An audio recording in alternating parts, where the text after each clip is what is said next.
ഇങ്ങോരും എന്റെ പിന്നാലെ ഒരുപാട് നാളായിട്ട് നടക്കണതാണ്. ഞാൻ ഒരുപാട് പ്രാവശ്യം അച്ഛനെ അമ്മേനെ കൊണ്ടൊക്കെ വേണ്ടാന്ന് പറയിപ്പിച്ചു. അപ്പൊ അങ്ങോര് പറയണത് ഈ കഴിഞ്ഞ ദിവസം എന്നെ ഇഷ്ടാണ് എന്ന് പറഞ്ഞ് നടക്കണ ഒരാള് ജമുനാപ്പേരി കഴിഞ്ഞപ്പോ തൊട്ട് എന്റെ പിന്നാലെ നടക്കുന്ന ഒരാളാണ്. അപ്പൊ ആ ആള് കുറച്ച് ദിവസം മുമ്പ് എനിക്കൊരു കോൾ വന്നു, ചേച്ചി ഒരു ആഡിന്റെ എൻക്വയറി ഉണ്ട്, എനിക്ക് ചേച്ചീനെ ഒന്ന് കാണണം, ഞാൻ ചേച്ചിയുടെ വീട്ടിലേക്ക് വരാം, ലൊക്കേഷൻ ഒന്ന് അയച്ചു തരുമോ എന്നിട്ട് ഞാൻ ലൊക്കേഷൻ അയച്ചു കൊടുത്തു. പിന്നെ വന്ന് ബെല്ലടിച്ചു, 2 ദിവസം മുമ്പ് വന്ന് ബെല്ലടിച്ചു, വാല് തുറന്നപ്പോ ആളൊരു കേക്ക് കൊണ്ടുവന്നിരിക്കുക. എന്തിന്റെ കേക്കായിരുന്നത്? റെഡ് വെൽവെറ്റ് വിത്ത് ലവ് ആളുടെ പേര്. ബർത്ത്ഡേ അങ്ങനെ അല്ലല്ല, വെറുതെ ആദ്യമായി ഞാൻ എന്താ പറയാ ഗായത്രിയെ കണ്ട ദിവസം ഇന്നാണെന്ന് പറഞ്ഞ അങ്ങനെ കൊണ്ടുവന്നു. എന്നിട്ട് അങ്ങൊരു സെൽഫി ഇട്ടുണ്ട്, കണ്ടു അവസാനം എന്ന് പറഞ്ഞിട്ട്.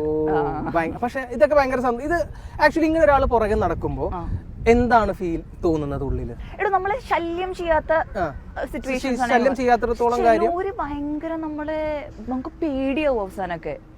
അങ്ങനത്തെ എക്സ്പീരിയൻസ് ഉണ്ടായി? അതെ അതെ അതെ അതെ. അതായത് നമ്മുടെ വീട് കണ്ടുപിടിച്ച് ഇടയ്ക്കിടയ്ക്ക് വീടിന്റെ താഴത്ത് വന്ന് നിൽക്കുക, വന്ന് വീടിന്റെ ബെല്ലടിക്കുക, അങ്ങനത്തെ സിറ്റുവേഷൻ. ആളുണ്ടാവൂലേ? ഡോർ ഓർക്കുമ്പോ അച്ഛനെ കണ്ടാലും മൂല്യ. അങ്ങനെ ഭയങ്കര റിബലായിട്ട് ആരെങ്കിലും ബിഹേവ് ചെയ്തിട്ടുണ്ടോ എപ്പോഴെങ്കിലും? അടുത്ത പേരുണ്ടായിരുന്നു. ആണോ? നിന്നാണ് എന്റെ തോന്നണ, ദൈവം സഹായിച്ചു. എന്തായിരുന്നു ഒരു എക്സ്പീരിയൻസ് അത്? ഇങ്ങോരും എന്റെ പിന്നാലെ ഒരുപാട് നാളായിട്ട് നടക്കണതാണ്. ഞാൻ ഒരുപാട് പ്രാവശ്യം അച്ഛനെ അമ്മേനെ കൊണ്ടൊക്കെ വേണ്ടാന്ന് പറയിപ്പിച്ചു. അപ്പൊ അങ്ങോര് പറയണത് നിങ്ങള് ഞങ്ങളുടെ ജീവിതത്തിൽ ഒരു തടയാവരുത്, ഞങ്ങളെ ഒന്നിപ്പിക്കണം എന്നൊക്കെ പറഞ്ഞിട്ട്. അതായത് എനിക്കൊക്കെയാണ്, അച്ഛനമ്മയ്ക്കാണ് പ്രശ്നം എന്ന്. അവസാനം വേറെ നമ്പറിന്ന് എനിക്ക് മെസ്സേജ്, ഞാൻ പറഞ്ഞു പ്ലീസ് ജോനെ വെറുതെ, ഇപ്പൊ കുറച്ച് ദിവസമായിട്ടില്ല നിന്നു എന്ന് ഞാൻ വിചാരിക്കുന്നു. ഇനിയിപ്പോ ഇന്റർവ്യൂ കാണുമ്പോ ഓഹോ അവള് വിചാരിച്ച് ഞാൻ നിർത്തി തുടങ്ങാൻ പോകുള്ളൂ. മറ്റേതാണ് ഇൻഷുറൻസ് അവസാനിച്ചു.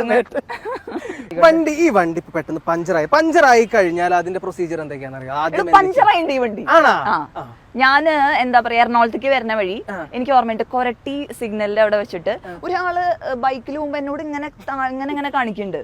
നോക്കുമ്പോ വണ്ടി എനിക്ക് പോവാൻ ഭയങ്കര കഷ്ടവും. നോക്കുമ്പോ വണ്ടി ടയർ പഞ്ചറായി. ഭാഗ്യത്തിന് തൊട്ടടുത്ത് തന്നെ ആ കൊരട്ടിയുടെ അവിടെ ഒരു പെട്രോൾ പമ്പ് ഉണ്ട്, അവിടെ കയറി ശരിയാക്കി. അല്ല സ്വന്തമായിട്ട് ചെയ്യാൻ അറിയുമില്ല എന്തൊക്കെയാണ് പ്രൊസീജിയർ. യെസ്, വീണ്ടും നമുക്ക് വണ്ടിയിലേക്ക് തന്നെ വരാം, സിനിമയിലേക്ക് തന്നെ വീണ്ടും തിരിച്ചു വരാം. ഒരു കണക്കിന് വേറൊരു കാര്യം, എനിക്ക് thank you so much. Phone ഓഫീസിൽ വെച്ച് മറന്നിട്ട്, ബാൻഡ് ബിഡ്സിന്റെ ഓഫീസിൽ വെച്ചിട്ട് കാര്യത്തിൽ ഫോൺ മറന്നു വെച്ച് പോയി. ഇല്ലെങ്കിൽ ഞാൻ അവിടെ വഴിയോരത്ത് ഒറ്റയ്ക്ക് നിൽക്കേണ്ടി വന്നേനെ. ഇതിപ്പോ എന്നെ അവിടെ ആക്കി തരുമല്ലോ.